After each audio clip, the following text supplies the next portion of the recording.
right, now let's talk with the 16-year-old conservative founder and publisher of the Truth Gazette, Brilyn Hollyhand. Brilyn, welcome back to Victory News.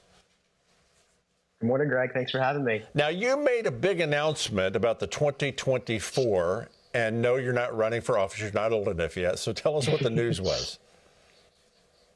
No, Greg, I'm not running for president yet, at least in 2024. But I did announce yesterday morning that I am honored to be serving on the RNC's Youth Advisory Council going into 2024. You know, I've been on this program talking about my concerns with how the Republican Party is not focusing on my generation. So I spent the past few months going on TV. I've been tweeting, I've been writing articles. And you know me, Greg, you know, I like to put action behind my words. I just don't want to be some talking pundit on TV just spouting off, you know, commentary. So I decided to actually put action behind my words. So in January, after I came out with this article, I reached out to the Republican Party chairwoman. And since then, we've been meeting. We've had several phone calls. I've flown up to D.C. to meet with her. And we are forming this RNC Youth Advisory Council. The rollout will be very soon, very, very soon. And we're looking forward to announcing this and getting this together over the next few weeks starting this summer. I'm very excited.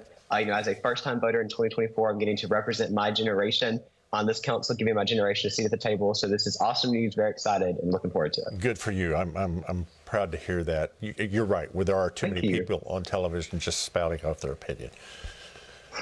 In a recent Twitter post, you called out some fellow Gen Zers for their support of Kamala Harris by saying this: Republicans called your generation stupid, but actually it's the vice president who said that 18 to 24-year-olds were stupid.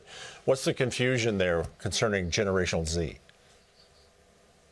Yes, Greg. Well, Gen Z is confused because there's so much misinformation, this propaganda being spewed out by these TikTokers.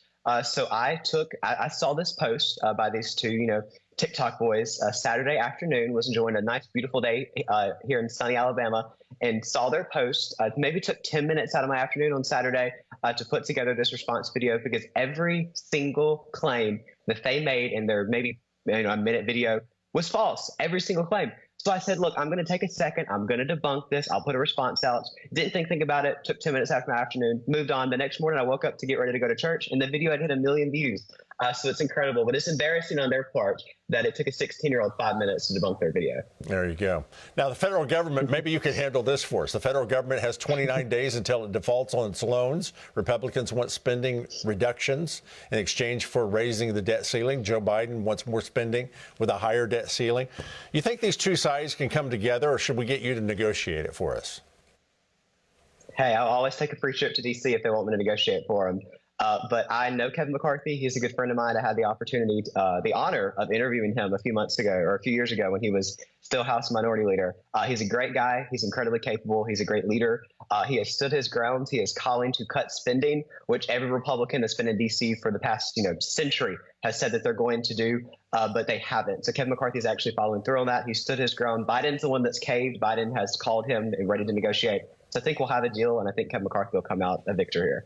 Okay, May 11th, the due date for Title 42 to be lifted. You think the United States can handle any more immigrants? Absolutely not. I mean, over the past few months, and we're going into the second year here of the Biden administration, we've seen what the consequences of these disastrous policies by Joe Biden and Kamala Harris are. This decision for Title 42 is not just bad policy, it's deadly, Greg.